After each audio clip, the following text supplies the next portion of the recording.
kalian di online Sunday Service minggu ini. Yuk yang udah siap memuji Tuhan lebih lagi, mari siap-siap kita musik. Katakan kita tiada lelah bekerja bersama Tuhan, amin. Sambil tepuk tangan teman-teman. Bekerja di ladangnya Tuhan, Roh Kudus yang beri kekuatan, yang mengajar dan menopang, tiada lelah bekerja bersamamu Tuhan, yang selalu mencukupkan atas segalanya.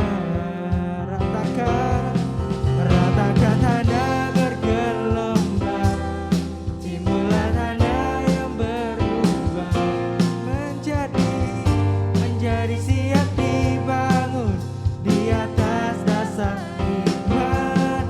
Ratakan tanah bergelombang, timbulan tanah yang berubah menjadi siap dibangun di atas dasar iman. Sekali lagi teman-teman, katakan jangan lelah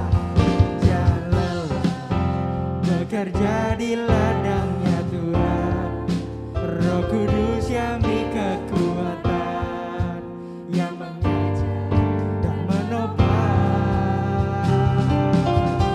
tiada lelah bekerja bersamamu Tuhan, yang selalu mencukupkan atas segalanya. Ratakan tanah bergelombang, timbulan tanah yang berubah menjadi siap dibangun di atas dasar iman. Ratakan tanah bergelombang, timbulan tanah yang berubah menjadi siap dibangun di atas dasar iman. Ratakan bergelombang, timbulan tanah yang berubah menjadi siap dibangun di atas dasar iman. Ratakan tanah bergelombang, timbulan tanah yang berubah menjadi siap dibangun di atas dasar iman. Ratakan tanah bergelombang, timbulan tanah yang berubah menjadi siap dibangun di atas dasar iman. Ratakan tanah bergelombang, timbulan tanah yang berubah menjadi siap dibangun di atas dasar iman. Menjadi siap dibangun, menjadi siap dibangun, menjadi siap dibangun di atas dasar iman. Amin.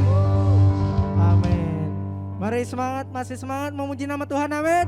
Amin. Mari kita nyatakan bahwa Tuhan Yesus adalah sahabat kita, amin. Amin. Mari teman-teman. Kita percaya Tuhan Yesus selalu berada di sisi kita, amin. Nyanyikan pujian ini sama-sama. Katakan hidup yang kupilih, hidup yang kupilih membuatku berarti, karena Yesus Tuhan tempatku percaya dan berharap. Bukan mata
nyatakan kebenarannya yang membebaskan.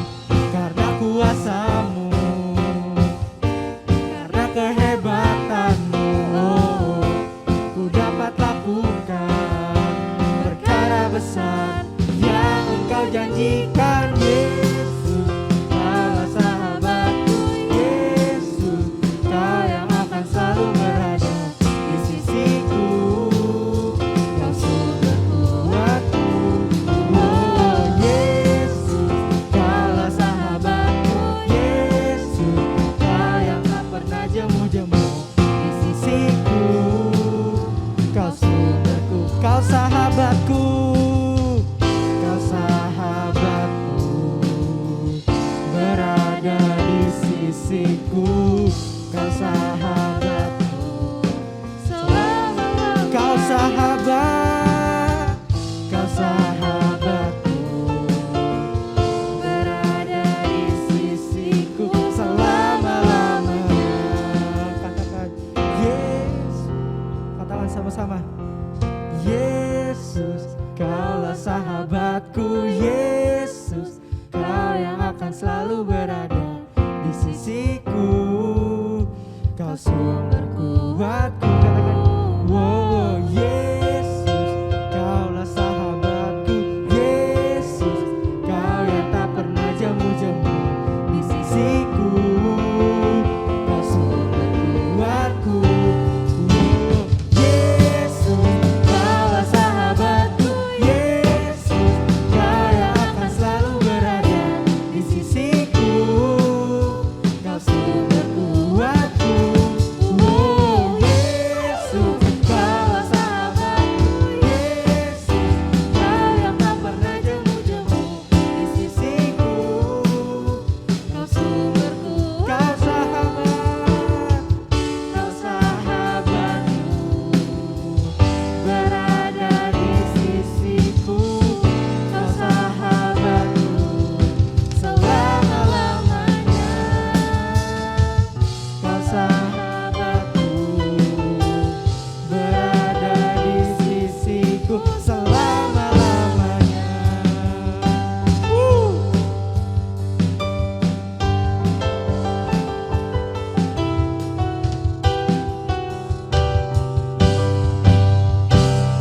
Amin, haleluya. Oke teman-teman, kita telah sama-sama tadi memuji Tuhan, meninggikan nama Tuhan. Saat ini kita mau sungguh-sungguh lagi, kita mau menyembah Tuhan. Kita menyatakan bahwa Tuhan selalu menolong kita dalam apapun hidup kita, dalam setiap musim hidup kita, teman-teman. Nyatakan.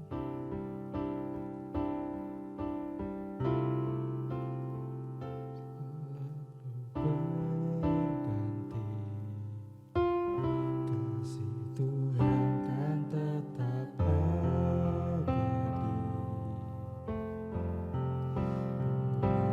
akan berubah sampai selamanya. Ku tetap percaya, ku yakin Tuhan memberkati. Tuhan melindungi di udara, Tuhan pelihara karena kasih-Nya. Tuhan selalu menolongku,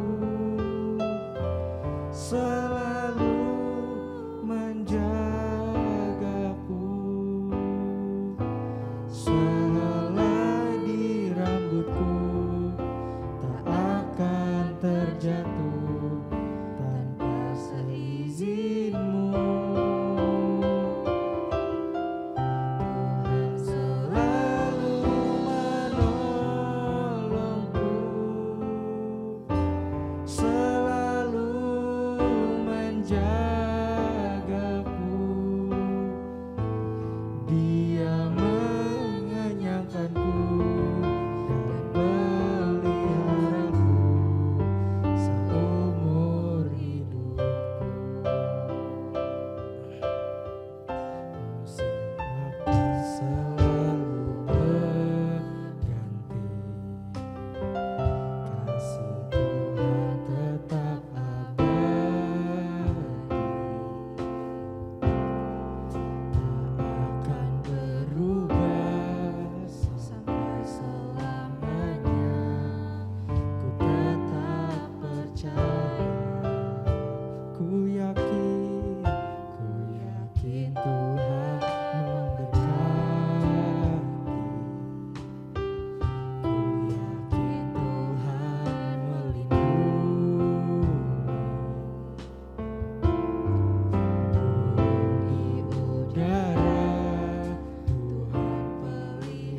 syukur Tuhan.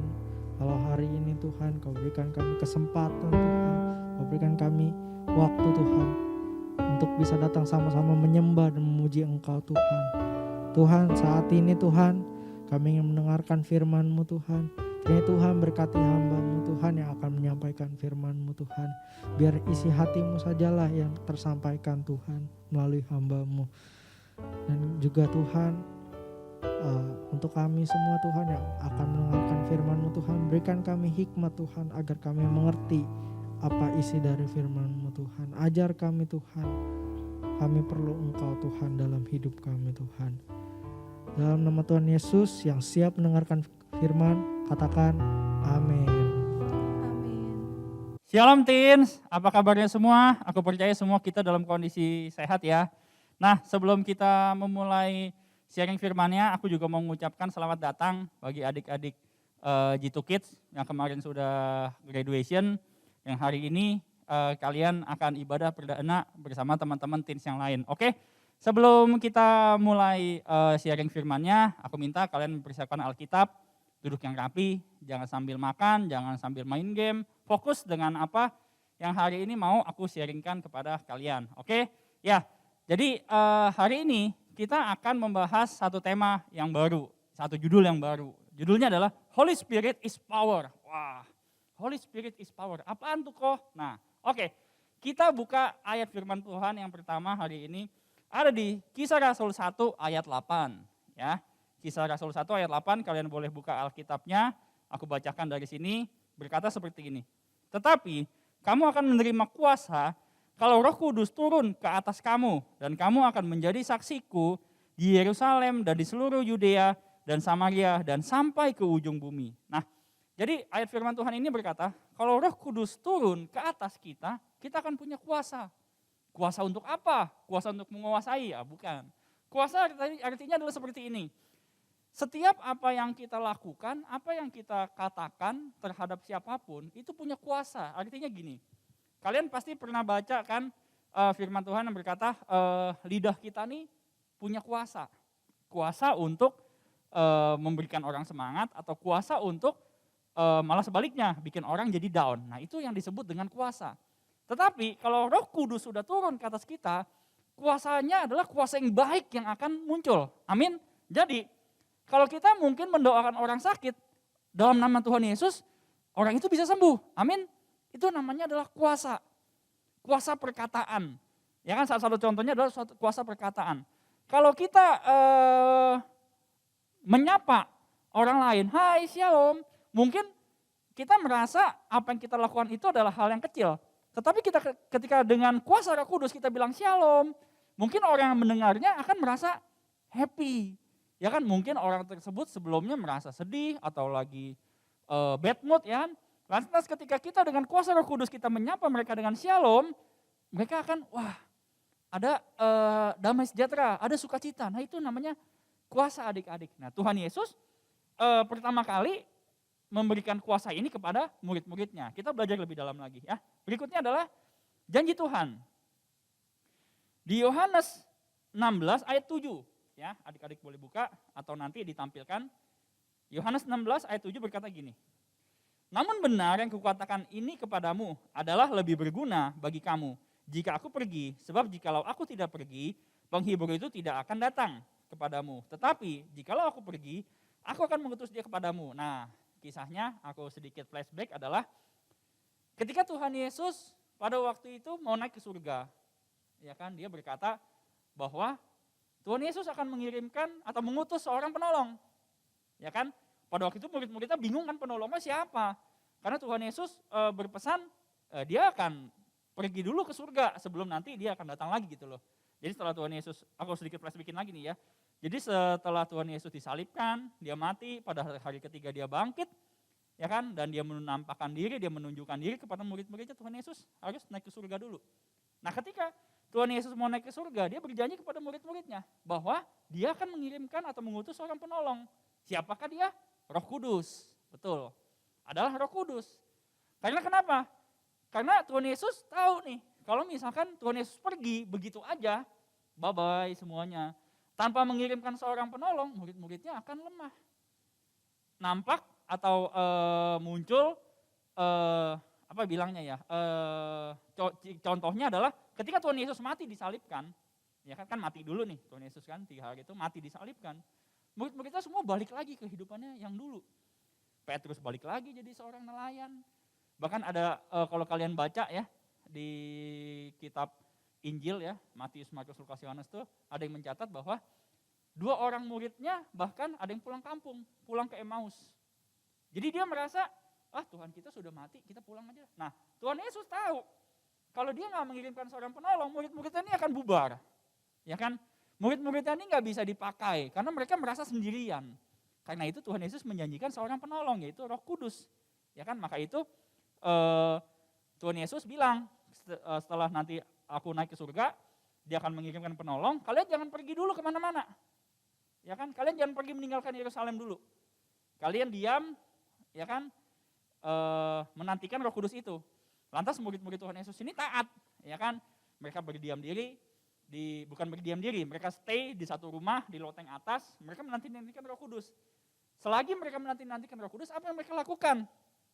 Mereka berdoa, mereka menyembah Tuhan, ya kan, terus itu yang mereka lakukan. Mungkin mereka sharing juga gitu ya, kayak CG gitu kan, sambil menanti-nantikan mana sih Roh Kudus.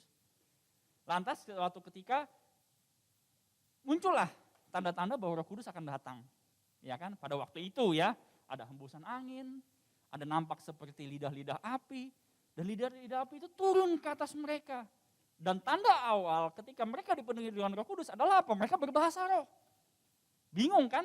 Mereka bisa dibilang nggak tahu nih mereka sedang mengucapkan apa, tapi itu tanda awal.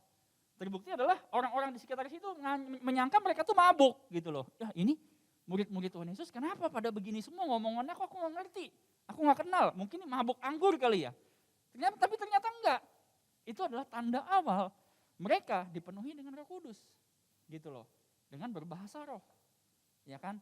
Nah, berikutnya kita akan melihat ketika murid-murid Tuhan Yesus ini dipenuhi dengan Roh Kudus, apa sih perubahannya, apa sih perbedaannya ketika sebelum dan sesudah? Kalian bisa lihat ya poin-poinnya. Yang pertama adalah Petrus, ya kan? Petrus apa sih pekerjaannya sebelumnya? Petrus adalah seorang nelayan, penangkap ikan. Ya kan? Lantas ketika dia dipenuhi dengan Roh Kudus, apa yang terjadi? Petrus berkhotbah, 3.000 orang bertobat. Luar biasa enggak? Dari seorang nelayan, tapi ketika dia sudah dipenuhi Roh Kudus dengan kuasa, Petrus berkhotbah pada waktu itu 3.000 orang bertobat. Luar biasa enggak? Kuasa yang sangat luar biasa. Sebelumnya kalau dia seorang nelayan doang, mungkin dia khotbah ya siapa kamu? Aku nggak kenal karena belum punya kuasa gitu loh. Jadinya nggak ada yang mau dengerin. Kerjaannya cuma nangkap ikan kok mau khotbah, misalkan begitu. Tetapi dengan kuasa Roh Kudus yang baru terjadi dampak yang luar biasa adik-adik. Amin. Terjadi dampak yang luar biasa. Yang kedua adalah Petrus kita kenal dengan apa? Nah, Petrus terkenal dengan, kalau aku suka bilang, ayam berkokok, ya kan? Tuhan Yesus pernah bilang, sebelum ayam berkokok, engkau sudah menyangkal aku 3 kali. Itu yang dilakukan Petrus. Pada waktu Tuhan Yesus ditangkap nih kan, Petrus ngikutin, tapi dari jauh, karena dia juga takut gitu loh. Lantas ada banyak orang yang mengenali Petrus. 3 kali dia dikenali orang, dan 3 kali pula Petrus menyangkal Tuhan. Aku bukan muridnya, aku gak kenal dia. Itu Petrus yang dulu. Lantas setelah Petrus dipenuhi dengan Roh Kudus, apa yang terjadi adik-adik? Dengan berani Petrus memberitakan Injil. Amin. Petrus sama Yohanes keliling ya kan, menyebarkan Injil, menceritakan kabar sukacita tentang kebangkitan Tuhan Yesus. Mereka melayani dengan menyembuhkan orang sakit. Ada orang yang lumpuh sejak lahir, Petrus doakan sembuh di dalam nama Yesus. Amin. Itu kuasa adik-adik. Petrus juga mungkin nggak pernah nyangka akan bisa seperti itu. Tapi itulah. Ketika Petrus dipenuhi Roh Kudus, kuasa itulah yang Tuhan berikan, gitu loh. Jadi bukannya kuasanya Petrus, enggak. Tapi Tuhan pakai Petrus jadi diperlengkapi dengan kuasa. Untuk apa? Untuk memberitakan Injil, untuk menyembuhkan orang sakit. Bahkan sampai ya, pada waktu itu kalau kalian baca nih ya di kitab Yohanes nih kalau nggak salah, kalian baca nih kisahnya dari awal sampai akhir. Bahkan orang-orang yang di rumahnya ada yang sakit, mereka sampai bawa keluar ke depan rumah mereka supaya apa? Supaya kalau Petrus dan Yohanes ini lewat, mereka percaya bayangannya Petrus nih bisa menyembuhkan orang yang sakit. luar biasa banget. Bayangannya doang loh. Enggak dipegang kepalanya, mungkin enggak dicek detak jantungnya, tapi ketika Petrus lewat, bayangannya itu mengenai orang sakit, sembuh. Wah, luar biasa banget enggak? Itu kuasa Roh Kudus, adik-adik. Ya kan? Itu kuasa Roh Kudus yang luar biasa. Contoh yang ketiga, ya kan? Yang kalian juga mungkin kalau dengar ceritanya kalian pertama-tama mungkin sempat kesal sama nih orang. Siapa dia? Nah, Saulus. Ya. Kalau kalian pernah dengar kisahnya Saulus, wah, Saulus nih dulu orangnya kejam. Ya kan? Orang yang percaya sama Tuhan Yesus semua dibunuh, semua dimasukin ke penjara. Bagaimana caranya? Pokoknya nggak boleh ada orang yang percaya sama Tuhan Yesus. Tapi adik-adik, suatu ketika ya kan Saulus lagi jalan, dia ketemu sama Tuhan. Bentuknya adalah sebuah sinar yang sangat silau melebihi matahari. Dan di situ Tuhan bilang sama Saulus bahwa aku mau pakai engkau. Ya kan? Aku mau pakai engkau. Dan namamu bukan lagi Saulus, tapi adalah Paulus. Yang terjadi ketika Saulus dipenuhi dengan roh apa? Paulus, ya kan? Dari Saulus jadi Paulus. Paulus melayani Tuhan dengan totalitas. Totalitas. Kalian baca kisahnya, kisahnya Paulus itu seru. Perjalanannya tuh dari kota ke kota. Dia menyebarkan Injil. Dari pertama bukan orang percaya adik-adik. Dari dia seorang yang membenci atau nggak suka dengan orang percaya Tuhan Yesus. Tapi dia menjadi orang yang luar biasa, totalitas. Dia berjalan dari kota ke kota. Mungkin bisa dibilang kalau sekarang dari negara ke negara dia keliling. Ya kan? Nggak jarang dia tuh dihujat orang, malahan kebalikannya, gantian dia. Dia dihujat orang, dia ditolak orang. Ya kan? Dia keluar masuk penjara. Dia sangat tipis perjumpaannya dengan yang namanya maut. Nggak jarang dia lapar, nggak jarang dia kehausan. Tapi yang Paulus pegang adalah apa? Hidup dia hanya untuk Kristus, bayangkan. Dari yang sebelumnya membenci, sekarang bisa tiba-tiba dia bilang apa? Hidup dia untuk Kristus. Kalau andai kata dia harus mati, ini adalah keuntungan. Oh, suatu dampak yang luar biasa gitu kan. Kita bisa lihat. Aku ambil contoh 3 ini, ya kan, dari Petrus 2, dari Saulus 1. Tapi dari 3 orang ini kita bisa lihat apa? Ketika mereka dari 3 contoh ini bisa dibilang apa? Dari mereka yang bukan apa-apa, bahkan Saulus dari orang yang membenci, ketika dipenuhi dengan kuasa Roh Kudus dan Tuhan pakai, jadinya luar biasa adik-adik. Amin. Jadinya luar biasa. Tapi kan itu dulu. Itu dulu 2000 tahun lalu sebelum Tuhan Yesus datang. Sebelum Tuhan Yesus, sebelum Tuhan, pada zamannya Tuhan Yesus sudah 2000 tahun lalu. Sekarang 2021 Apa iya masih ada Roh Kudus? Gimana adik-adik? Menurut kalian masih ada nggak? Masih ada. Kita akan lihat. Kuasa Roh Kudus pada zaman now. Sekarang kita sebutnya zaman now, ya kan?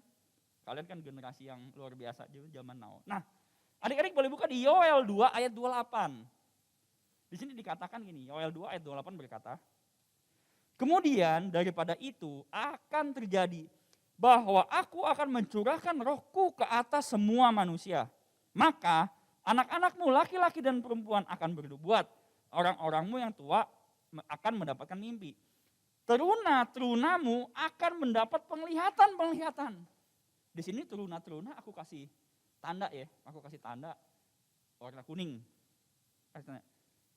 Teruna-teruna artinya teruna, kalau kalian misalkan cek di KBBI, teruna itu artinya adalah apa? Anak muda. Siapa di sini yang anak muda? Ya kan kalian semua anak muda.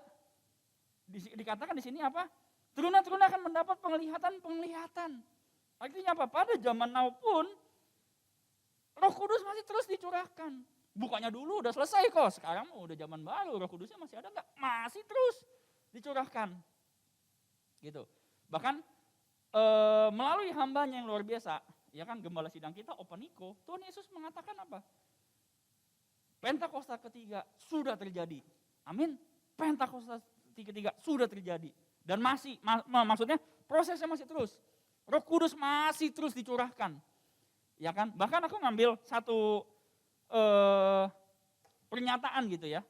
Suatu pernyataan aku ambil ya pada tahun 2019 tanggal 7 Maret ya kan di SICC Sentul ya Deborah tahu nih rumahnya Deborah dekat Di SICC Sentul tuh lagi ada suatu acara atau kegerakan yang namanya event Damailah Indonesiaku. Dan di artikel ini dikatakan apa? Banyak sekali bis-bis, banyak sekali orang yang berbondong-bondong datang ke SICC. Dan kebanyakan dari mereka di sini dikatakan apa? Jika diperhatikan dengan seksama, dari belasan ribu itu kebanyakan yang hadir adalah anak-anak muda. Amin. Anak-anak muda yang banyak akan datang. Jadi tuh SICC itu besar. Kalau mungkin yang udah pernah datang atau belum, aku ceritain. SICC itu sangat besar. Ruang convention center itu sangat besar. Ya kan, bisa muat berapa puluh ribu. Bahkan sampai banyak anak-anak muda itu yang duduknya di tangga-tangga. Karena kenapa? Nggak muat lagi tempat duduknya. Aku waktu tahun sebelum COVID ya, yang pasti ya, tahun 2019-an ke belakang, aku pernah. Jadi setiap awal bulan kita ada yang namanya doa pengerja SICC. Jadi kan aku, Kak Iren, dulu ada Christopher, ya kan, Samantha, Abigail, Albri, pada datang ke situ untuk apa? Ibadah. Dan kita bisa lihat SICC itu sangat besar. Dan di sini dikatakan apa? Bahkan tempat duduknya nggak cukup. Dan anak-anak muda tuh pada duduk di tangga-tangga. Mereka datang untuk berdoa. Mendoakan apa? Indonesia waktu itu. Mendoakan Indonesia. Ya, jadi anak-anak muda nih, Yoel 2 ayat 28 nih udah terjadi. Bukannya kisah dulu. Tuhan pakai generasi muda, ya kan, salah satunya dengan contoh ini, gitu, untuk berdoa bagi bangsa. Siapa di sini yang setiap hari berdoa untuk bangsanya, bangsa kita Indonesia? Kita harus sempatkan, kita setiap hari punya waktu untuk berdoa bagi bangsa. Karena percaya, doa kalian punya kuasa, amin. Doa kalian punya kuasa, gitu loh. Kemudian di sini Opa Niko bilang, ya kan, Opa Niko berkata, dirinya mendapatkan pesan Tuhan bahwa pada waktu itu nih ya, ini masih kisah di SICC yang 2019.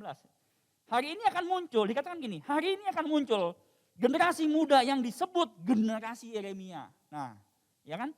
Yaitu generasi muda yang akan dipakai Tuhan secara luar biasa dan berkobar dalam api Roh Kudus. Amin. Nah, berarti kisah Yoel 2 ayat 28 tadi, firman Tuhan, itu terjadi di tahun 2019 waktu itu pesannya. Di tahun 2019.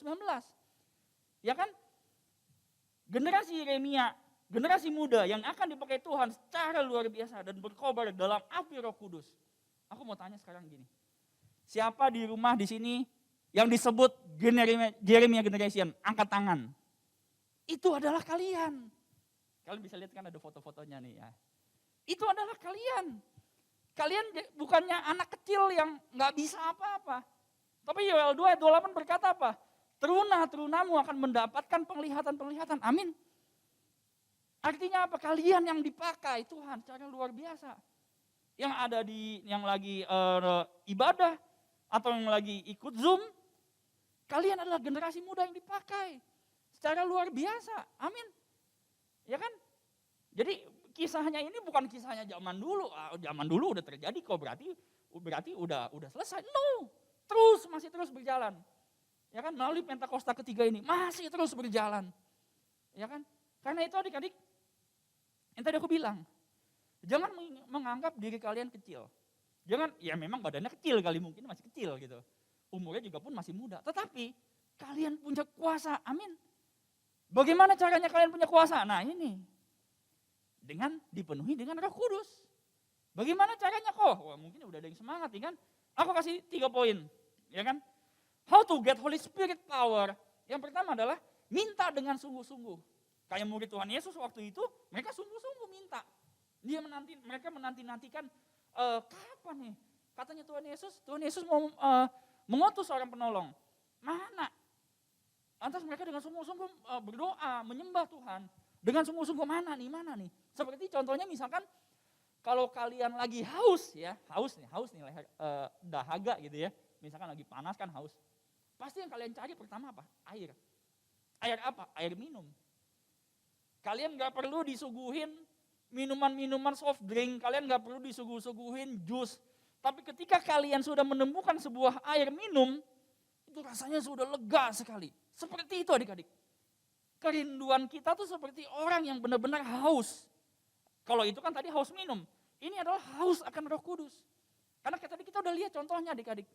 Ketika yang Petrus sama Saulus tuh. Ketika mereka belum dipenuhi Roh Kudus seperti apa, sesudah seperti apa.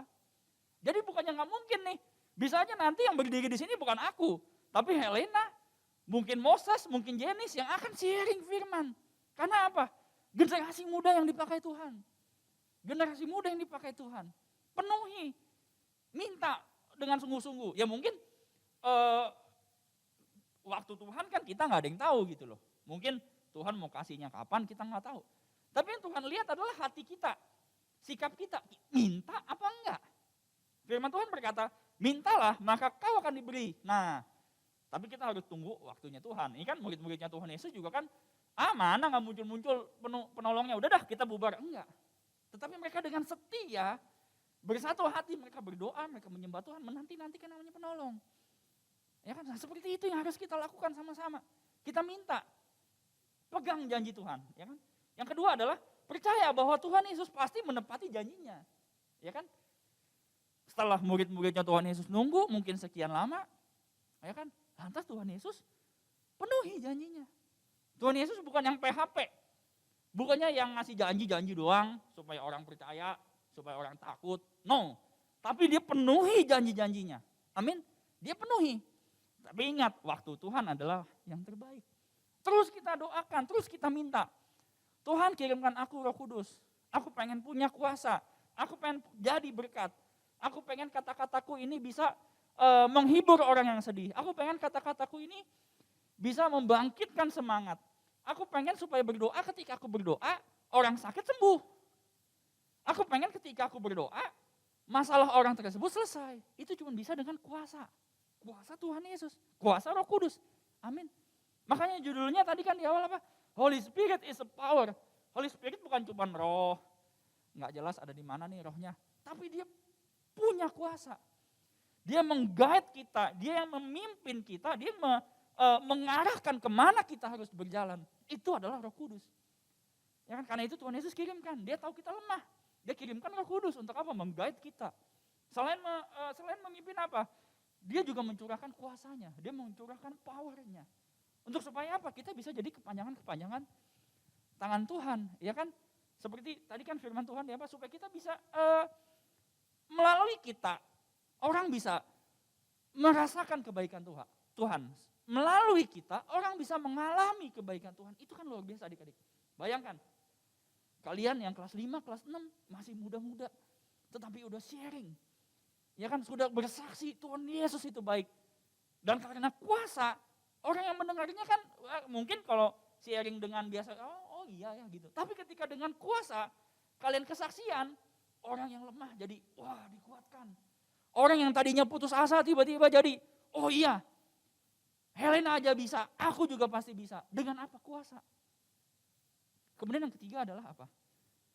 Kalau kita penuh dengan Roh Kudus, artinya adalah kita bisa menjadi terang dan berkat bagi banyak orang. Amin.